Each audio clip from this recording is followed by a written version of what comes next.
Buenas. Bueno, continuando con nuestra tercera antología de Eric Queen, vamos a ver ahora uno de los relatos, una de las novelas que vienen aquí. Vamos a empezar. Habíamos dicho que esta tercera antología de Eric Queen, aquí venía su contenido. Vamos a ver el primero, que se llama Se necesita un hombre, de Rex Stout. Bueno, este está un poquito largo.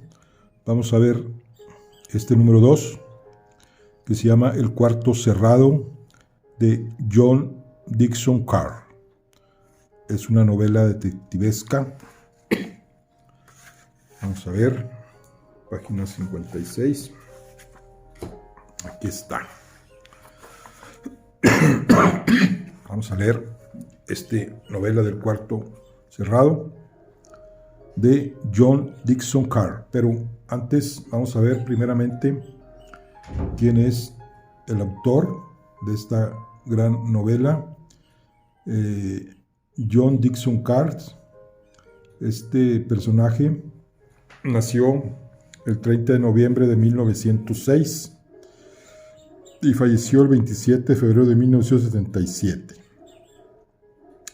Se nos dice él que pues nace en los Estados Unidos, en Uniontown, y fallece también ahí a los 70 años en Greenville, Estados Unidos. Causa de su muerte, cáncer de pulmón. Dice que fue un prolífico escritor estadounidense de historias de detectives. A lo largo de su carrera utilizó seudónimos como Carter Dixon, Carl Dixon y Roger Firefly, además de su propio nombre, John Dickson Carr. Dice, Carr es generalmente considerado como uno de los más grandes escritores de los llamados misterios de la Edad de Oro, historias complejas basadas en la trama en la que el rompecabezas es primordial. Se dice de él que era un maestro del llamado misterio de la habitación cerrada, en el que un detective resuelve crímenes aparentemente imposibles.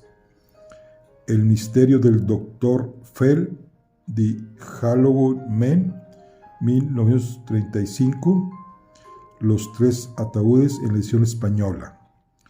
Generalmente, considerando la obra maestra de Carr, pone en boca de sus personajes un pasaje conocido por los especialistas de este tipo de literatura como la lección de la habitación cerrada, en la que repasa las diferentes modalidades en las que estos crímenes pueden ser cometidos.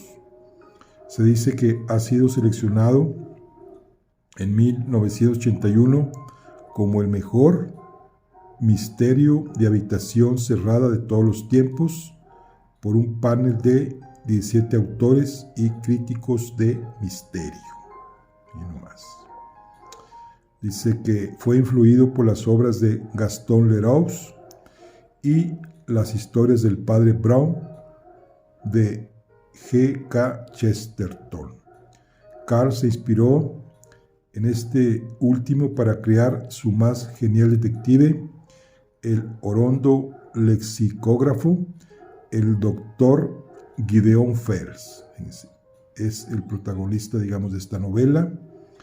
El doctor Gideon Falls es un personaje de ficción creado por John Dickson Carr, protagonista de 23 novelas de misterio, publicadas entre 1933 y 1967, así como de algunos relatos breves. Fell es un inglés que vive en los suburbios de Londres. Muy bien, la mayor parte de sus novelas. Muy bien. Entonces es el doctor Gideon Fell. Dice, otros detectives creados por Dickson Carr fueron Sir Henry Merrivale, cuyo aspecto físico fue inspirado por Sir Winston Churchill, y el juez de instrucción Henry Bencolin. ha escrito también una serie de misterios históricos. Este es nuestro personaje de John Dickson Carr.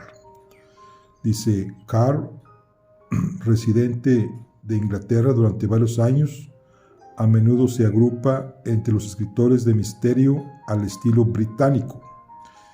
La mayoría, aunque no todas, dice, de sus novelas tenían escenarios ingleses, especialmente pueblos y haciendas rurales y personajes ingleses. Sus dos personajes de detectives de ficción más conocidos, el Dr. Gideon Fell y Sir Henry Merrivale, eran ambos ingleses. Dice que era hijo de Wood Nicholas Carr, un congresista estadounidense de Pensilvania. Carr se graduó en el The High School en Potsdam en 1925 y Haverford College en 1929. A principios de la década de 1930 se mudó a Inglaterra, donde se casó con Clarice Clives, una inglesa. Comenzó su carrera como escritor de misterio ahí, regresando a los Estados Unidos como un autor conocido internacionalmente durante 1948.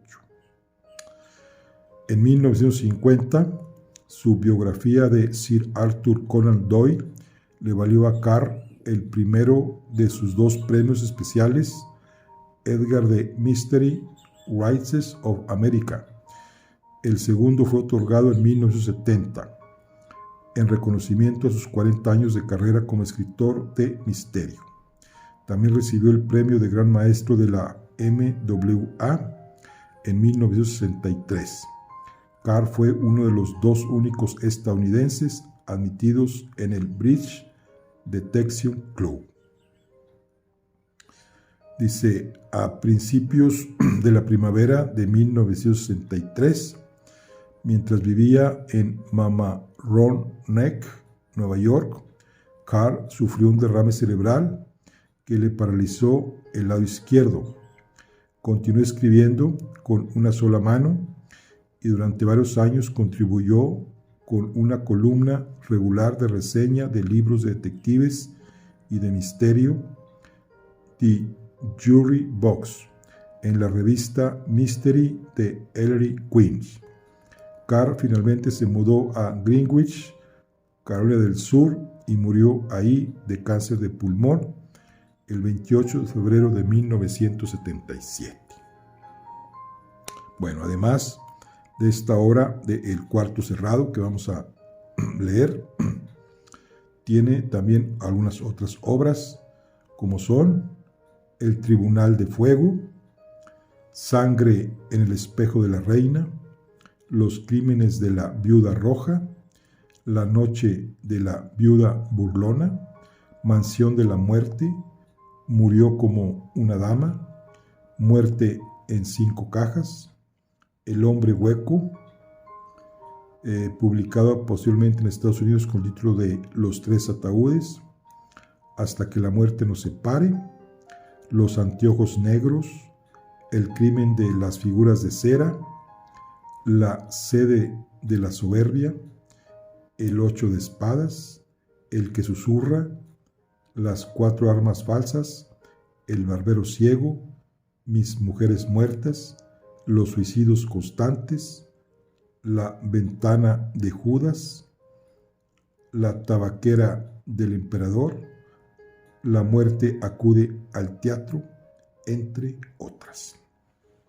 Bueno, vamos a ver entonces nuestra novela, esta que se llama El Cuarto Cerrado.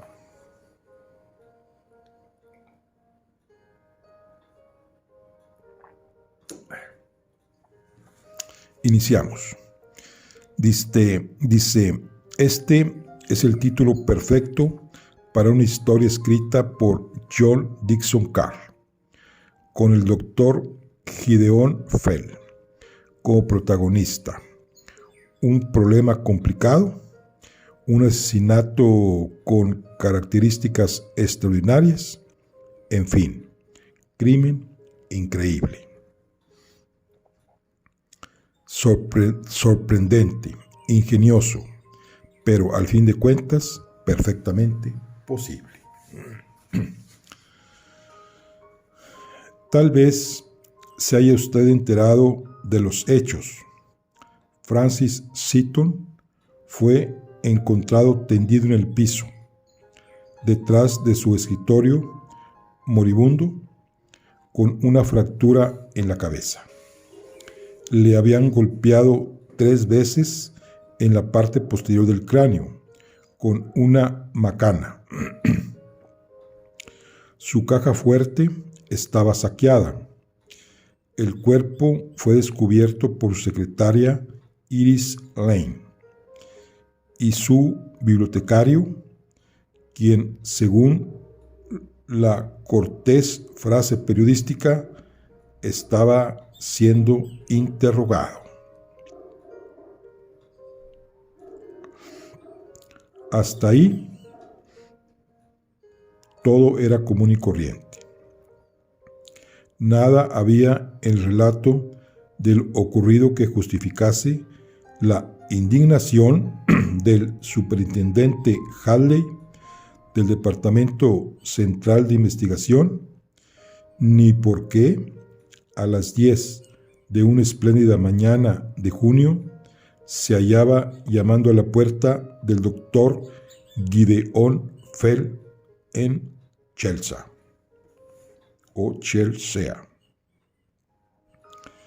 El verano dotaba de belleza a las antiguas casas. Sobre el río flotaba un jirón de bruma, así como también en los prados salpicados de flores del jardín del embarcadero. En la biblioteca del segundo piso, de amplias ventanas, el superintendente Hadley encontró al sabio doctor fumando un habano y leyendo una revista. La voluminosa persona del doctor Fell se desbordaba del sillón, construido especialmente para él. Una risilla agitaba sus varias papadas y recorría, estremeciéndolas, las arrugas del chaleco. Al entrar, Hadley lo miró por encima de sus anteojos. Las mejillas le rebrillaron sonrosadamente, transparentes, con la calidez de la bienvenida. Pero al escuchar las primeras palabras de Hadley, las comisuras de sus labios apuntaron hacia abajo. Seaton se halla consciente, dijo Hadley. He hablado con él. El doctor Fell profirió un gruñido. Con repugnancia puso a un lado la revista. ¡Ah!, exclamó. ¿Niega lo dicho por su secretaria y el bibliotecario? No, al contrario, lo confirma. En todos sus detalles. El doctor Fell, después de hinchar de aire los carrillos, lo dejó escapar en un largo puff. Luego dio varias fumadas al cigarro puro, viéndolo con los ojos ligeramente entreábicos.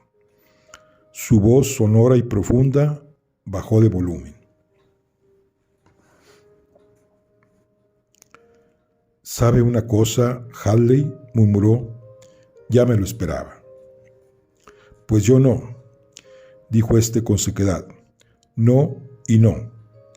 Es por eso que vine a verlo. Seguramente ha de tener usted alguna teoría acerca de ese fugaz ladrón que casi destroza el cráneo de un hombre y luego desaparece como si fuera humo. Yo creo en principio que tanto Iris Lane como Harold Mills están mintiendo. Sí, hola. Se interrumpió al mirar por la ventana. Fue su gesto tan impulsivo que el doctor Fell, con muchos trabajos, se levantó dificultosamente del sillón, encaminándose oscilante y pesado hacia la ventana. Bañada por la radiosa luz del sol, una muchacha, vestida de blanco, se hallaba de pie junto a la cerca, mirando con fijeza la ventana. Al apartar las cortinas, el doctor Fell, sus ojos se posaron en los de los dos hombres. Era una mujer de tipo atlético, con un cuerpo macizo y bien formado, y cara algo cuadrada, pero muy atractiva. Su pelo, de color castaño oscuro, le caía en largas guadejas de facciones firmes.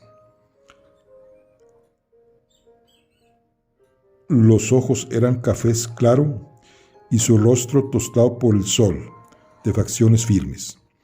Tenía la boca un poco grande, pero al reír mostraba una hermosa dentadura, aunque no podía calificársele de belleza. La salud y el vigor le conferían un gran atractivo, mejor a la postre que aquella. Pero si es Iris Lane, dijo Hadley entre dientes. El doctor Fell demostró asombro, mitigado por un cierto aire distraído. Hubiera jurado que la mecanógrafa de Francis Seaton fuese artificiosa o negligente de aspecto. Cuando ella vio a los dos hombres en la ventana, su rostro expresó varias cosas: desconcierto, sorpresa y hasta miedo. Interesante. Levantó un poco la rodilla como para dar una patada en el suelo. Por un segundo pensaron ambos que se iba a dar vuelta para huir corriendo, pero pareció llegar a una decisión. Optó por dirigirse a la casa. ¿Qué piensa usted?, empezaba a especular Hadley cuando el doctor lo paró en seco. Viene a hablar conmigo. ¿No se da cuenta?, vociferó. O más bien, venía a verme, cuando casi la hizo usted huir atemorizada. Cosa que más tarde la misma chica confirmó. Trataba de mantenerse serena y hasta decidida, pero sus ojos regresaban.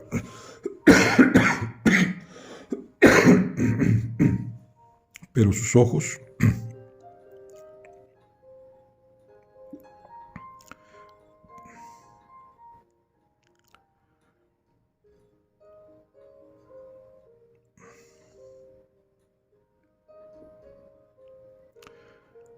regresaban constantemente a Hadley. Parece, dijo después de dar una ojeada a la habitación, que siempre ando detrás del superintendente, o quizá él sea el que me sigue. No sé cuál de los dos andará detrás del otro. Hadley hizo un gesto de conformidad. No le gustaba llevar la contraria. Efectivamente, así parece, señorita Lane. ¿Se le ha ocurrido a usted algo? Sí, quería Quería hablar con el doctor Fell, a solas. Ah, ¿y para qué? Porque es la última esperanza que me resta, contestó la joven, alzando la cabeza. Dicen que ni un perro vagabundo es rechazado aquí. Tonterías, exclamó el doctor Fell, visiblemente satisfecho, al mismo tiempo que trataba de disimularlo con ruidosas expresiones de modestia que sacudieron el candil y el ofrecimiento de un refresco. Hadley se dio cuenta de que el viejo ya había mordido el anzuelo, y esto le hizo sentirse decepcionado. Sin embargo, parecía imposible dudar de la sinceridad de la muchacha, que había tomado asiento en el porte con el porte erguido. Sus dedos abrían y cerraban el bolso blanco que llevaba en la mano. La cosa es muy sencilla, principió a explicar, inclinando al mismo tiempo los hombros. Harold Mills y yo estábamos solos en la casa con el señor Seton. Guardadas en la caja fuerte había 3,000 libras. El doctor Fell frunció el ceño. ¿Tanto dinero así?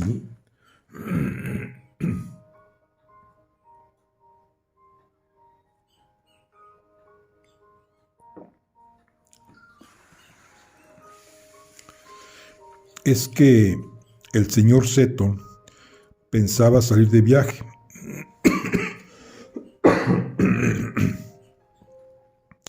Prosiguió Iris Lane con algo de esfuerzo.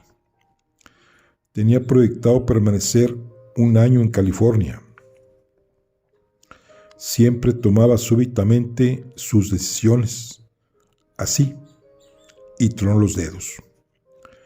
Harold y yo no sabíamos nada hasta que esa mañana nos lo dijo. Del banco enviaron el dinero con un empleado. El señor Seton lo despidió en la caja de seguridad. El señor Seton lo depositó en la caja de seguridad y nos dijo para qué lo quería.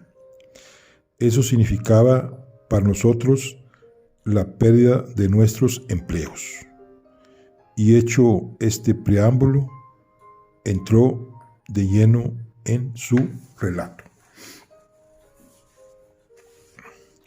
Como era de esperarse, admitió Iris, esa noche tuvo los nervios de punta,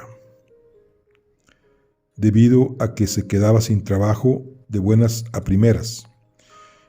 Al tempestuoso aguacero que azotaba en esos momentos la vieja casa en Kensington y a la personalidad misma de Francis Seton. Este era un gran coleccionista de libros. Cuando Iris contestó el anuncio solicitando una taquimecanógrafa, esperaba encontrarse con una persona seca y de edad avanzada, portando lentes bifocales. En lugar de ello, se vio ante un hombre fuerte como un toro, de pelo claro y penetrantes ojos azules. Tenía una energía prodigiosa. Animaba a la vieja mansión como si fuera un trompo zumbador. Su pasión coleccionista era auténtica y su temperamento generoso, considerado, cuando no le perjudicaba expresarlo. Pero aquella mañana entró en actividad por una nueva tangente. Cuando mandó llamar a Iris Lane y a Harold Mills a su estudio, ambos habían estado trabajando en la biblioteca grande del primer piso. El estudio, que se comunicaba con ella, era un aposento de 2 ventanas que daba a un enmalezado jardín trasero. Seton se hallaba de pie junto a su monumental escritorio en el centro de su estudio. Extraía de una bolsa de lona gruesos fajos de billetes, uno de los cuales cayó al recipiente de los desperdicios. Miren, les dijo la confiada ingenuidad de un niño, me voy a América por un año, cuando menos. Pareció agradarle el ver la reacción de sorpresa de sus oyentes. Pero señor,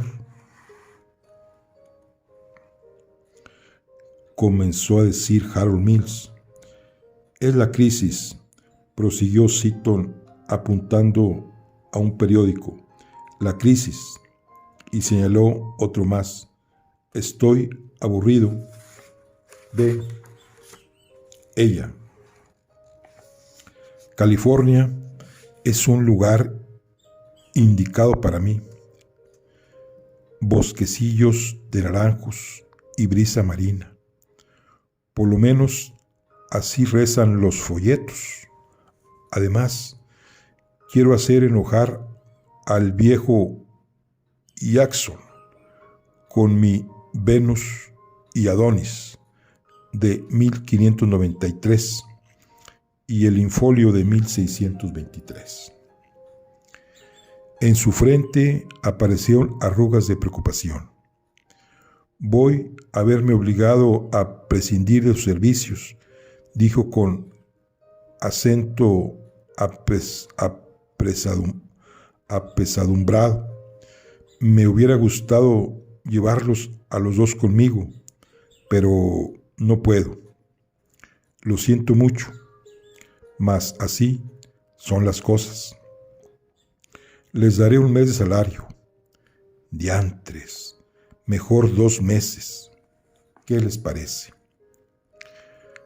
Lleno de alivio por haber echado fuera el problema, no habló más de ello.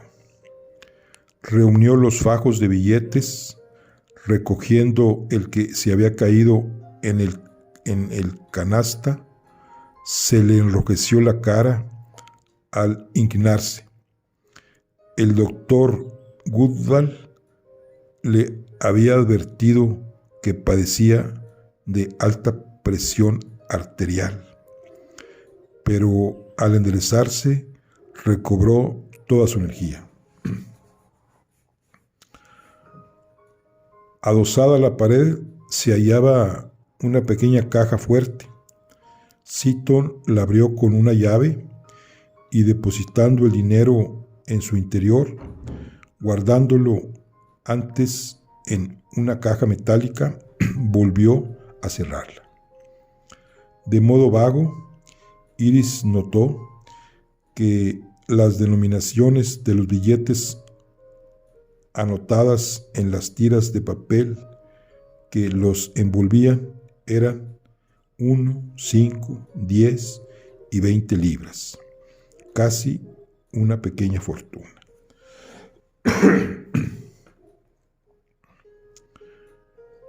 Posiblemente, debido al calor que hacía, la frente de Harold Mills estaba cubierta de sudor. ¿Cuándo piensa usted partir, señor?, preguntó. Partir. Ah, y Seaton reflexionó por un instante. Pasado mañana, decidió.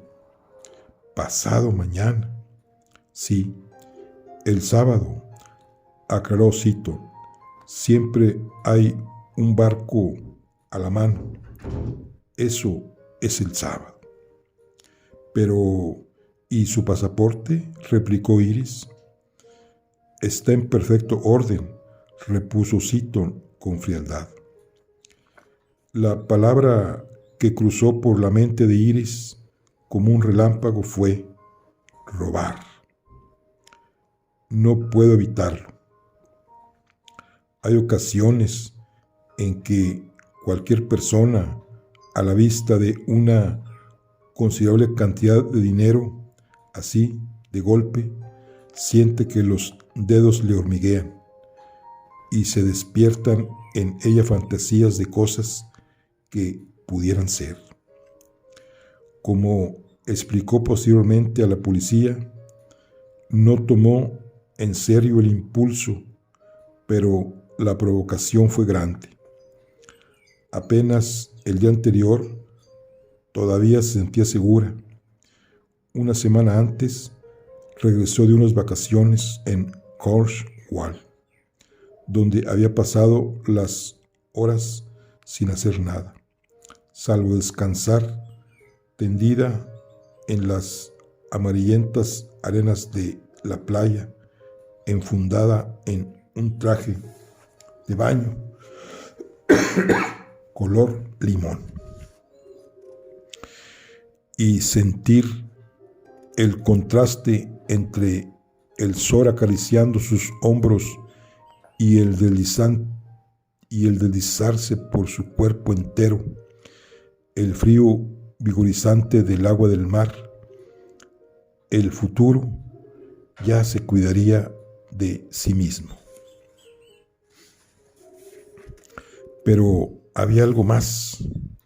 Un hombre de agradable aspecto, colocado a la derecha de la edad madura, que dibujaba bocetos en la playa. Estos estaban tan intolerablemente mal hechos que Iris se tranquilizó al saber que era un médico de Londres. Por casualidad, la brisa hizo volar uno de los bocetos hacia donde ella estaba y lo recogió para entregárselo a su dueño. De ese modo trabaron conversación.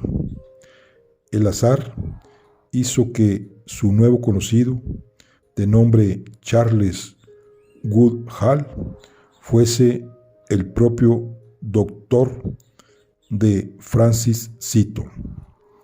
Esta coincidencia asombró a Iris, que vio en ella un buen presagio. El doctor Goodhall le gustaba. Era tan ameno conversador como Seaton mismo, pero sin la incansable vivacidad de éste.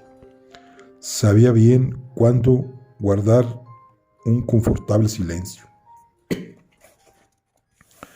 Al doctor Goodhall le dio por sentarse en un banquillo plegadizo, con una indumentaria compuesta de viejos pantalones, shorts, camisa, zapatos tenis, y dibujar interminables bocetos de Iris.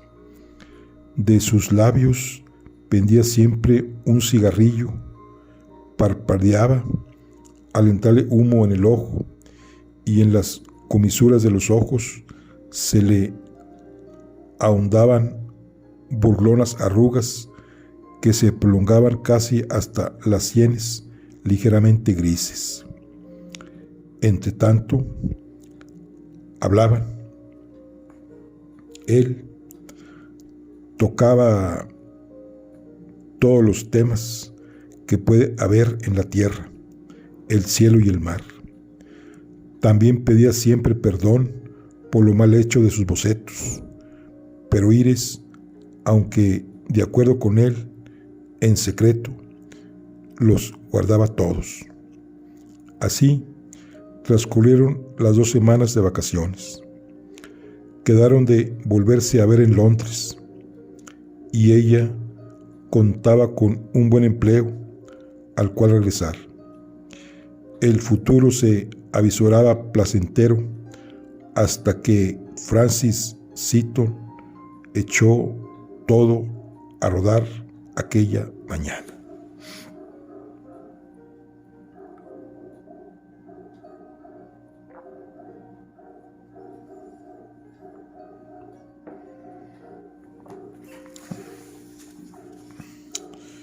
La tormenta, que durante todo el día había estado amenazando, se desató por la tarde. No le trajo ningún alivio a Iris. Tanto ella como Harold Mills siguieron atendiendo sus labores y todavía trabajaban después de la cena en la biblioteca, bajo las lámparas cubiertas por pantallas y teniendo como marco las filas de libros en sus jaulas alambradas. Era un aposento suntuoso, alfombrado,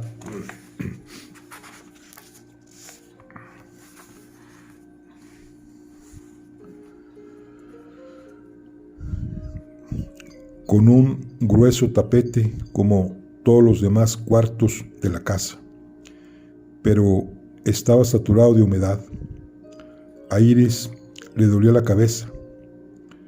Había despachado 2 docenas de cartas y organizado todos los detalles del viaje de Seaton. Lo único que le quedaba por hacer a era empacar sus cosas en las valijas. Seaton, en su estudio, puerta de por medio, ponía en orden el escritorio. Harold Mills soltó la pluma. Iris, dijo suavemente. Sí.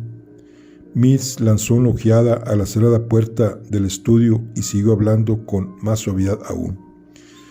Quiero preguntarte una cosa. Dígame. Le sorprendía el tono de Mills.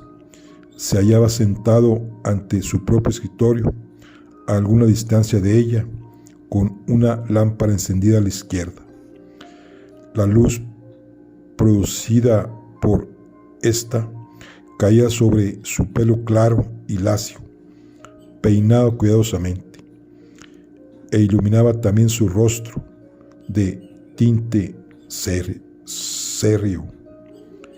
Tenía puestos sus característicos lentes tipo pince-nez. Como era un joven, estos lentes le daban un aspecto grave y serio. Los lentes y un leve y ocasional jugueteo nervioso con los dedos.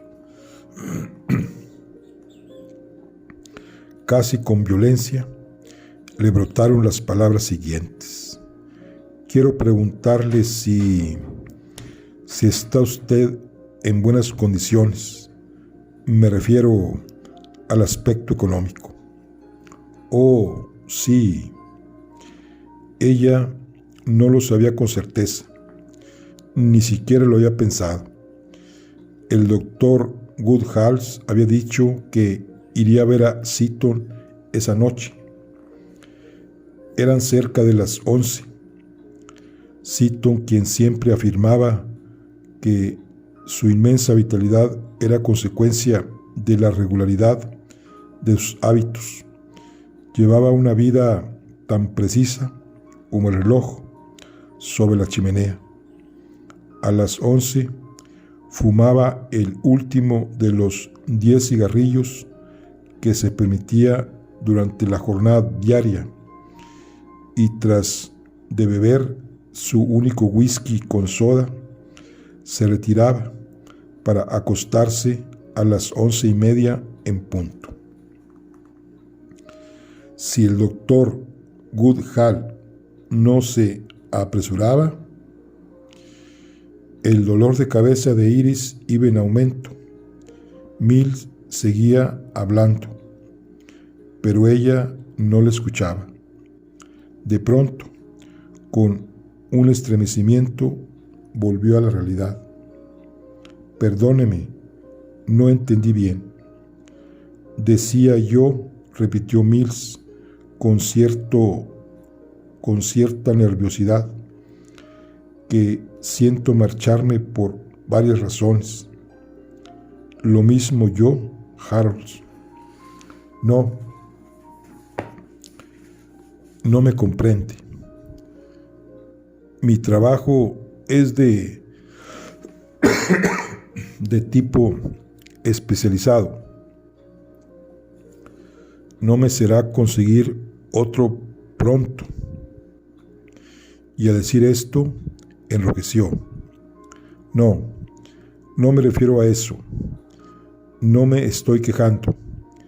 Es un rasgo decente de Seaton el pagarnos 2 meses de sueldo, pero yo confiaba en que este empleo fuera a ser más o menos permanente, y de ser así, tenía pensado llevar a cabo algo que deseaba. ¿Qué cosa? Pedirle a usted que se casara conmigo, contestó Mills. Hubo una pausa de silencio. Ella lo miró sorprendido. Nunca lo había considerado un tímido o corto de lengua, o que fuera como esos hombres que se sientan y se ponen a tronar los dedos sin poder estar quietos. Es más, ni siquiera había pensado alguna vez en él. La expresión en el rostro de Mills denotaba que no ignoraba eso. No me diga nada, dijo poniéndose de pie. No quiero que se sienta obligada a contestarme algo. Y empezó a pasearse de un lado a otro de la habitación con pasos cortos. No dejó de considerar que he sido poco cortés. Es que usted nunca... Él hizo un ademán. Sí, lo sé. Yo no soy así. No puedo serlo y quisiera... Se detuvo al decir esto. Ese doctor Woodhull... ¿Qué tiene el doctor Woodhull? Nunca tuvo la oportunidad de contestarle, porque en ese preciso momento se oyó muy claramente el ruido que provino del aposento contiguo.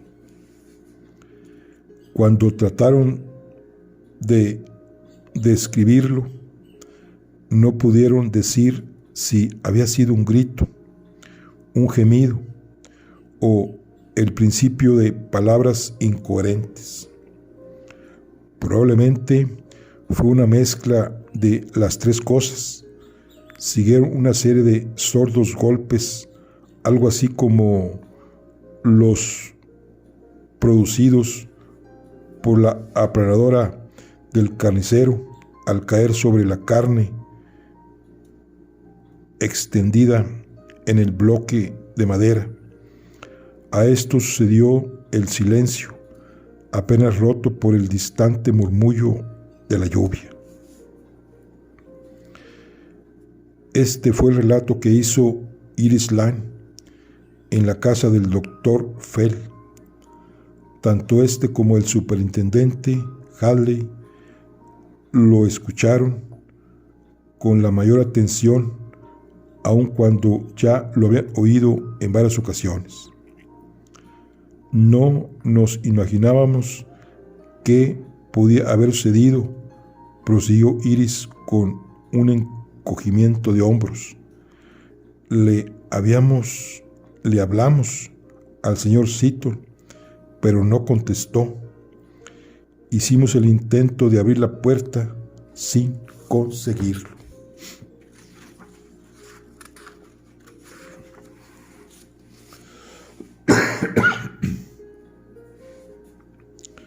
estaba cerrada por dentro. No, pero debido a la humedad de la lluvia, se había hinchado y torcido la madera.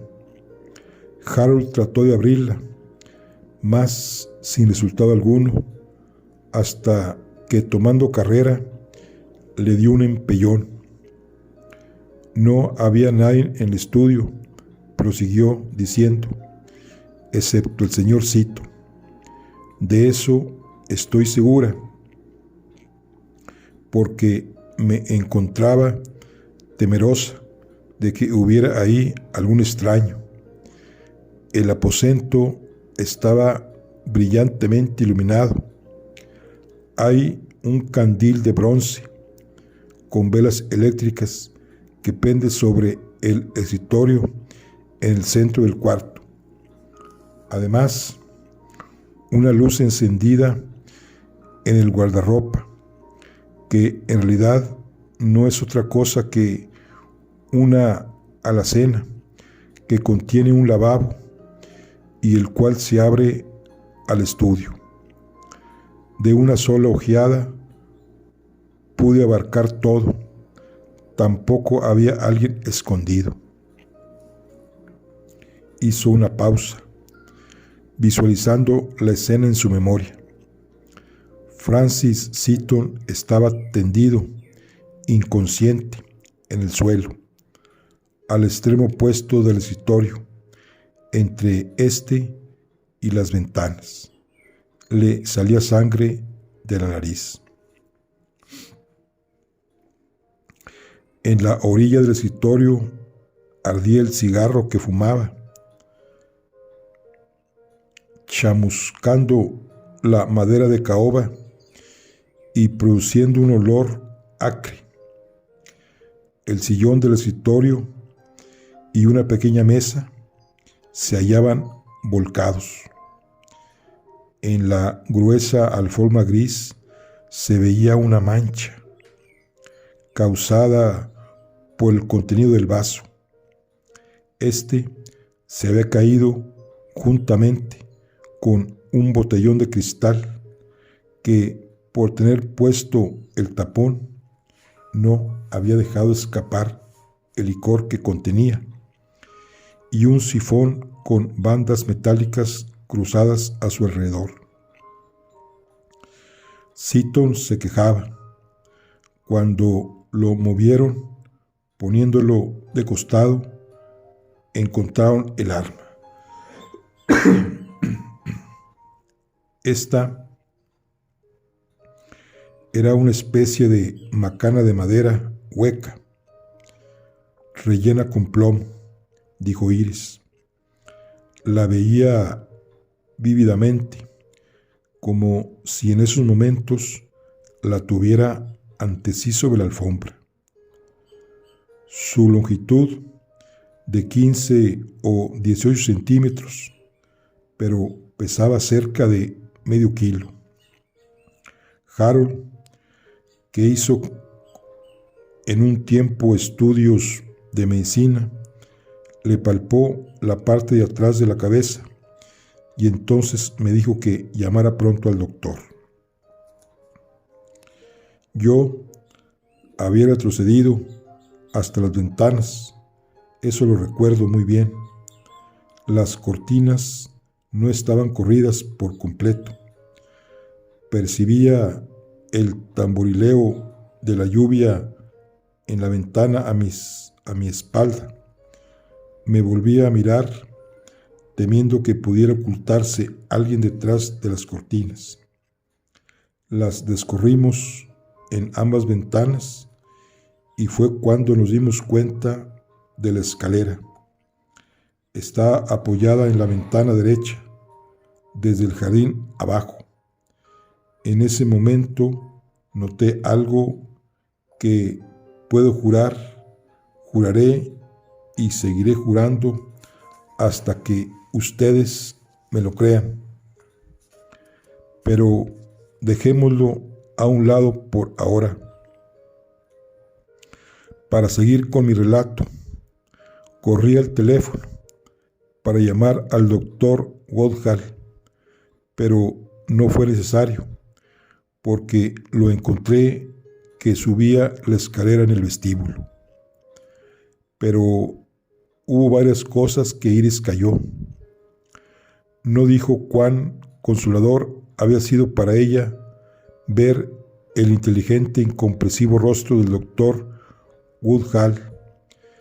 Llevaba puesto un Macintosh chorreando agua, con el cuello levantado, y en la mano su maletín de médico. No me explico cómo pudo entrar, prosiguió diciendo Iris. El señor Seaton había despedido a los sirvientes después de la cena.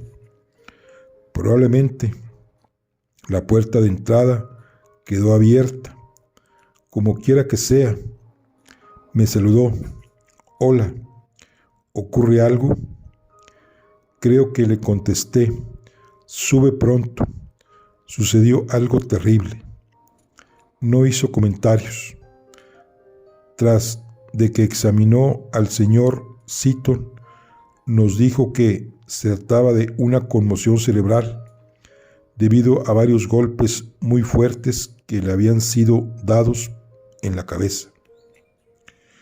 Le pregunté entonces si debería llamar una ambulancia, pero me respondió que debido a las delicadas condiciones del señor Seaton no se le podía mover y que por lo tanto era preferible que se le acostara ahí mismo en la casa. Cuando lo levantamos para llevarlo a su recámara, se le cayeron algunas cosas del bolsillo. Entre esos objetos no se encontraba la llave de la caja de seguridad. Había sido desprendida de uno de los extremos de la cadena de su reloj. El resto ya lo conocen ustedes. La caja fuerte fue saqueada, no solamente del dinero que contenía, sino de 2 valiosos infolios. Aparentemente, se trató de un asalto vulgar, para el cual se empleó la escalera que se hallaba apoyada contra el marco de la ventana. En el arriate de flores, abajo se veían huellas de pisadas. Indudablemente había sido un ladrón, solo que se detuvo para aclarar la garganta, solo que prosiguió. Las 2 ventanas del estudio estaban cerradas por dentro. El doctor Phelps emitió un gruñido. Algo en esa narración le había interesado muchísimo. Intercambió una mirada de inteligencia con el superintendente Halley. «Dice usted que ambas ventanas», murmuró, «estaban cerradas por dentro. ¿Está usted enteramente segura de ello, eh?» «Por completo segura».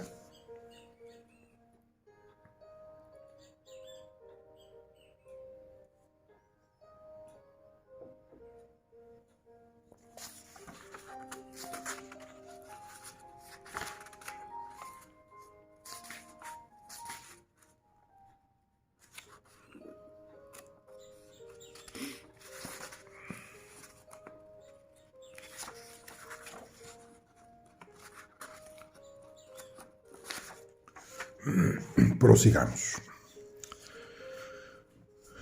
No puede haberse equivocado. Quisiera que se tratase de un error, dijo Iris con aire acongojado. ¿Sabe usted lo que piensan? Que entre yo y Harold lo atacamos, golpeándolo. Claro, es tan fácil hacer de inmediato esa hipótesis. Harold y yo estábamos solos en la casa. Trabajábamos afuera de la única puerta de acceso al estudio. Ningún extraño entró. Las dos ventanas del estudio estaban cerradas por dentro. No cabe más posibilidad que la de ser nosotros los culpables, pero eso no es verdad. Es todo lo que puedo decir a ustedes. El doctor Fell abrió los ojos. Pero, mi querida joven, protestó, arrancando chispazos de su habano como si fuese el espíritu del volcán. ¿Qué otra cosa piensan de usted? No creo que también digan que está loca de atar.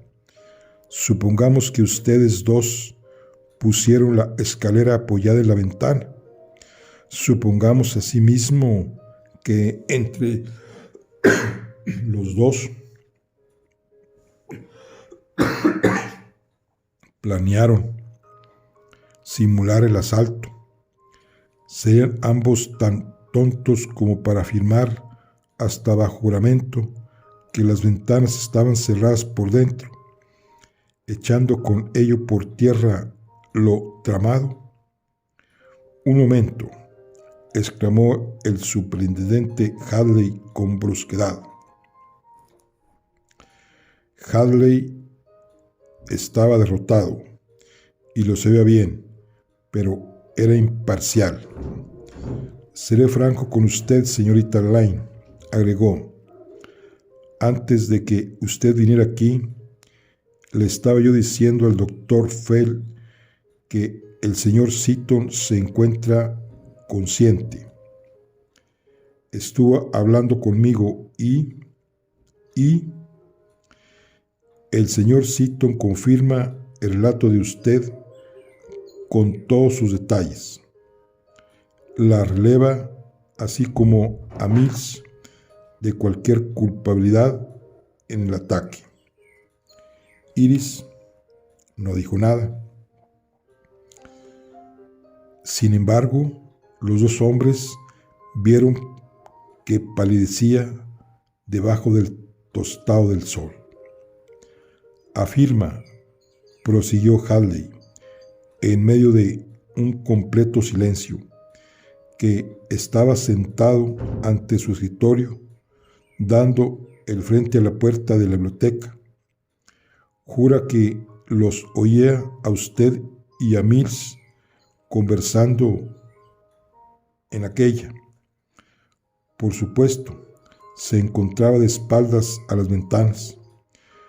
Confirma que éstas se hallaban cerradas porque él mismo las acababa de cerrar. Unos minutos después de las 11, oyó pisadas a su espalda, como si arrastraran los pies. En el preciso instante en que se incorporaba, algo le golpeó la cabeza y no supo más. Por lo tanto, aparentemente lo que usted dice es la verdad. Garraspeó el doctor Phelps. Iris se quedó mirando a Hadley. Entonces, ¿eso quiere decir que que usted no me va a detener? Francamente, dijo con sequedad el policía, no. Siento tener que decir que no veo cómo podamos arrestar a alguien. Las ventanas estaban cerradas, la puerta vigilada. No se encontró a nadie escondido en la habitación. Sin embargo, alguien, según testimonio de la misma víctima, entró y agredió a Cito. Nos hallamos ante un verdadero misterio. Si no me quieren creer, los invito a que me acompañen a ver a Cito.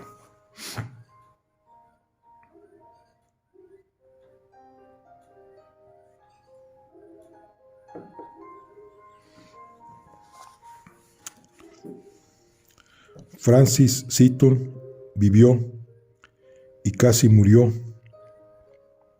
majestuosamente. Su recámara está amueblada al estilo pesado, ornamentado y sombrío del Segundo Imperio francés. Se hallaba sentado en la cama, bajo los cobertores, con la espalda apoyada en las almohadas, todo vendado de la cabeza y con los ojos vivos y brillantes. Casi se ha terminado el tiempo, advirtió el doctor Charles Woodhull, que se hallaba de pie a un lado de la cama. Sus dedos auscultaban el pulso de Seaton, pero éste lo retiró. Hadley era hombre paciente. Lo que quiero precisar, señor Seaton, es lo siguiente. ¿A qué hora cerró las ventanas? Ya se lo dije a usted, repuso Seaton. Fue unos 10 minutos antes de que el malhechor se colara y me atacase a golpes. Pero ¿no pudo usted dar ni siquiera una ojeada rápida a ese sujeto? No, mala suerte, porque si no, yo ya entiendo, pero ¿por qué cerró usted las ventanas? Porque había visto la escalera en el exterior y no trató de investigar quién la había colocado ahí. No tenía tiempo. En esos momentos estaba usted un poco nervioso. En todo ese tiempo, Iris Lane tuvo la impresión de que, si no fuera por sus heridas, Seaton se hubiera vuelto de lado para esconder la cara en las almohadas y llorar de impaciencia. Pero esta última pregunta que le hizo Hadley lo hizo estallar de rabia. ¿Quién dice que soy nervioso? Nervioso. Soy el último hombre en el mundo que podría ponerse nervioso. No tengo un solo nervio en el cuerpo. Se volvió en busca de aprobación hacia el doctor Woodhull y Harold Mills. ¿No es cierto? Tiene usted una constitución excepcionalmente fuerte, aprobó el doctor sin mucho entusiasmo. Seaton pareció darse cuenta de la oportunidad que tenía para cortar por lo sano. Empezó a girar los ojos, inyectados de sangre, sin mover para nada el cuello, desde Woodhull hasta Mills. Estos se volvieron hacia Hadley. ¿Hay algo más que quiera usted saber? Solo una pregunta más, señor Seaton. ¿Está usted seguro que nadie se encontraba escondido en el estudio o en el guardarropa antes del asalto? Enteramente seguro. Hadley cerró su cuaderno de notas. Eso es todo, señor.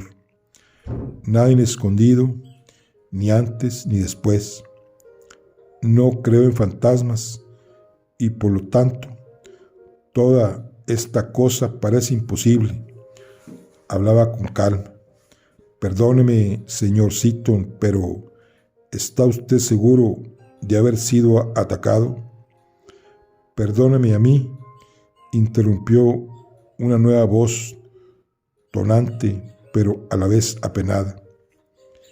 El doctor Fell, cuya presencia era un poco menos notoria que la de un globo cautivo, no se había quitado su estropeado sombrero, una violación a los buenos modales que ordinariamente él mismo hubiera calificado con dureza, pero toda su actitud era de extrema ansiedad. Parecía un viejo rey, Karl de Prisa. Iris Lane no pudo recordar haberlo visto a su alrededor por algún tiempo. Se hallaba en el umbral de la puerta, llevando en una mano un objeto envuelto en periódico y apoyándose con la otra en su bastón con puño en forma de T. Señor, empezó diciéndole a Seaton, me causaría mucho disgusto que mi amigo Hadley pudiera haberle provocado un ataque de apoplejía. Es por lo tanto proceder con veracidad. El afirmar que usted efectivamente fue asaltado y golpeado con toda dedicación en la cabeza por una de las personas que se hallan en esta habitación. También me siento satisfecho de que la policía haya mantenido cerrado el estudio desde que ocurrieron los hechos. Se produjo un súbito silencio, como el que siempre sucede a las algarabías. Del periódico sacó el doctor Fell un sifón de agua gaseosa que colocó sobre la mesa con un sordo golpe. Era un sifón grande, recubierto con bandas de metal. El doctor Fell se adelantó unos pasos. «Caramba, Hadley», exclamó en son de queja. «¿Por qué no me habías hablado de este sifón? Estuve 10 días en un verdadero abismo espiritual, todo porque usted nunca me dijo nada acerca de él. Se necesitó que la señorita lo hiciera». «Yo sí le hablé de un sifón», dijo Hadley, «no menos de una docena de veces». «No, no y no», insistió el doctor Fell con desánimo. «Usted se concretó a mencionar un sifón. Era de pensarse que se trataba de uno de esos aparatos comunes y corrientes que constituyen el eterno baluarte de las tabernas inglesas. Nunca me dijo que era este tipo especial de sifón». «Bueno, pero de todos modos, ¿qué diantres tiene que ver con el asalto?», demandó Hadley. «Al señor Seaton no lo golpearon con un sifón». «Oh, sí, le pegaron con él». Prevalecía un silencio tal que podía escucharse el zumbido de una mosca que volaba contra una ventana semiabierta. «Vea usted», continuó el doctor Fell con fiera insistencia, «el sifón común y corriente es de vidrio vulgar, carece de estas bandas metálicas dispuestas a su alrededor en una trama como red, y tampoco tiene ese tapón niquelado en lado opuesto al pico. En pocas palabras, se trata de uno de esos sifones que uno mismo llena con agua simple,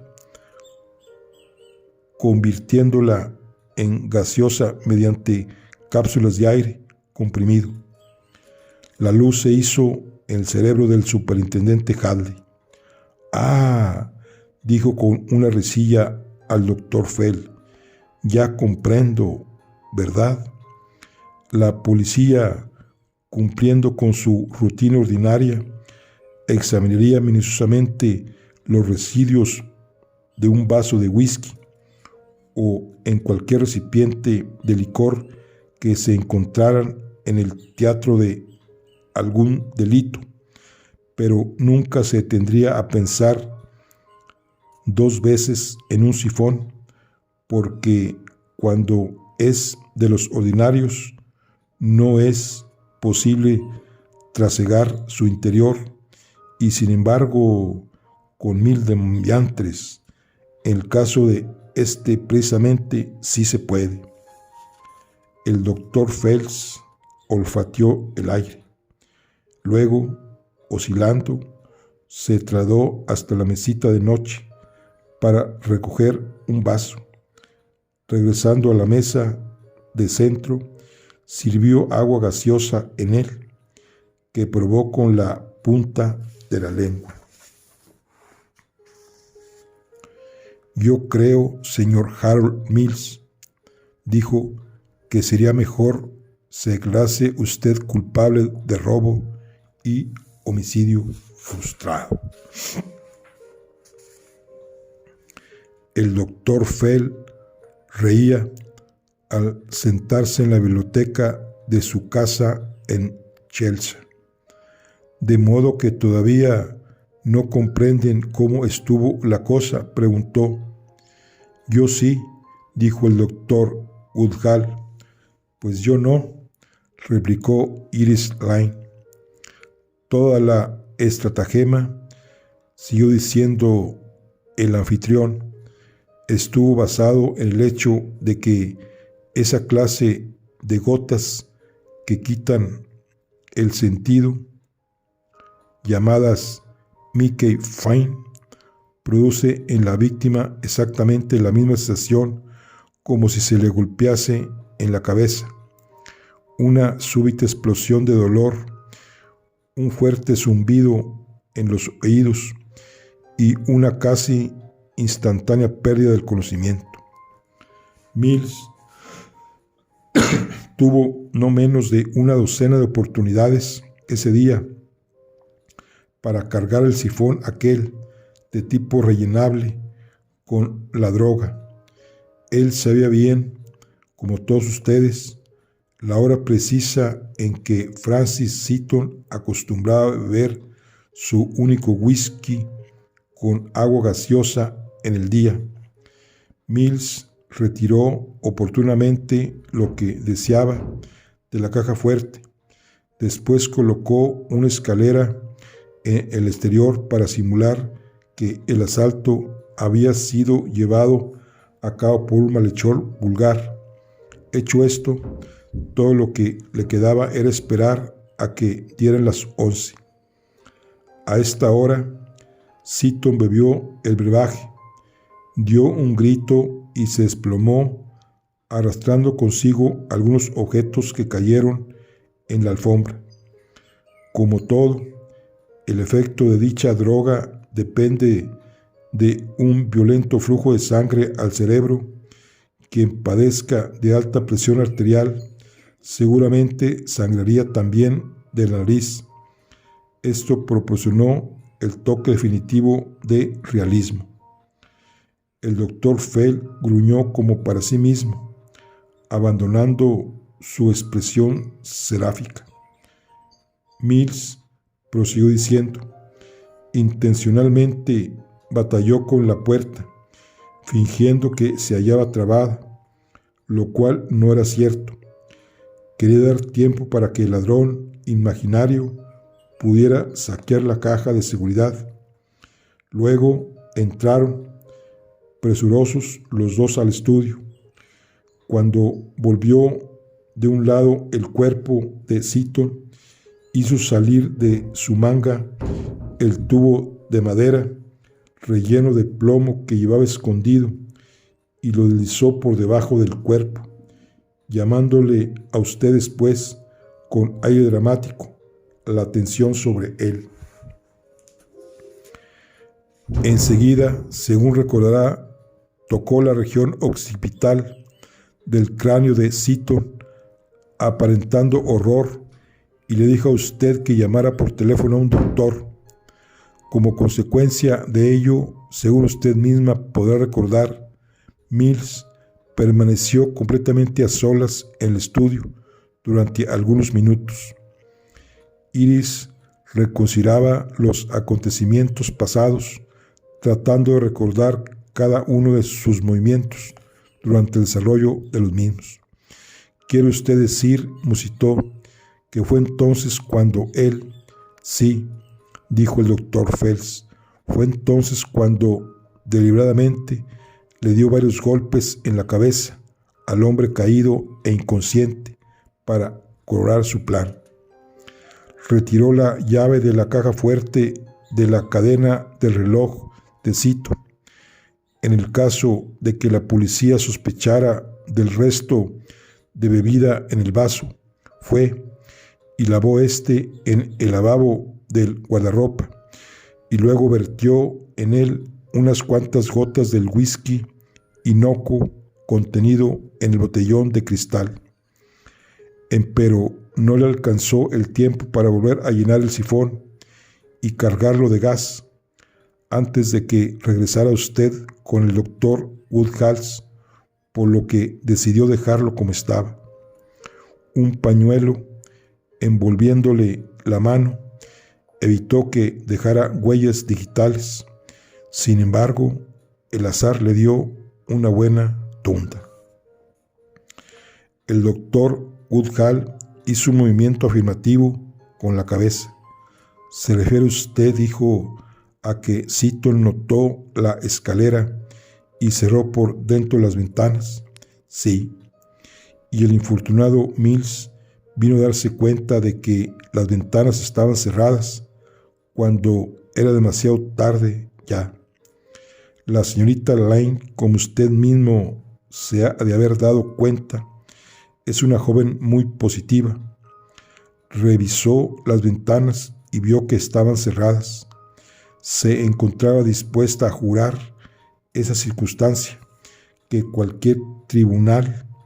ante cualquier tribunal. En tal virtud, Mills, de temperamento poco firme e indeciso, salvo cuando ya se trata de la propiedad ajena, tuvo que mantenerse dentro de los límites apropiados. Ni siquiera pudo acercarse posteriormente al sifón, porque la policía conservó cerrado el cuarto. Sin embargo, tuvo un poquitín de suerte. Francis Seaton, como es de suponer, jamás oyó pisadas a su espalda, puesto poco antes del ataque, como afirma. Cualquiera que vea la gruesa alfombra del estudio podrá percatarse de la imposibilidad de una cosa así. Al principio pensé que el buen señor Seaton pudiera estar mintiendo, pero una breve conversación con él es suficiente para explicarse el verdadero motivo. Su arrogante vitalidad lo está matando. Se halla en un estado de nervios tal que de veras necesita pasar cuando menos un año en California. Tan pronto como vio la escalera de marras colocada en el exterior y pensó en ladrones, estaba listo para imaginarse cualquier cosa. Iris miraba de soslayo al doctor Woodhull y con un cigarrillo en la comisura de los labios, también la veía de la misma manera. No quisiera mencionar una cosa, dijo Iris, pero ¿se refiere a la declaración de Mills?, preguntó el doctor Phelps. Sí. Mi querida señorita, empezó diciendo Phelps con toda la galantería de un saco de ladrillos cayendo por un tragaluz. Acaba de traer usted a colación el único detalle en el que Mills demostró buen gusto, discernimiento, raffinements. Es muy probable que también haya pensado que un delincuente que hace una propuesta de matrimonio se capta la simpatía de la dama. Para el caso de que posteriormente cometiera algún error involuntario, aunque sinceramente podría usted asegurar que se siente apenada y triste porque se llevaron a Mills a la cárcel. Iris y el doctor Woodhull ni siquiera oyeron esto último. Fin. Bueno, esta es una novela de John Dickerson Carrs, que se llama El cuarto cerrado. Bueno, aquí concluimos esta novela, muy interesante. Está dentro de la tercera antología de Ellery Queens. Nos vemos en la siguiente. Hasta luego.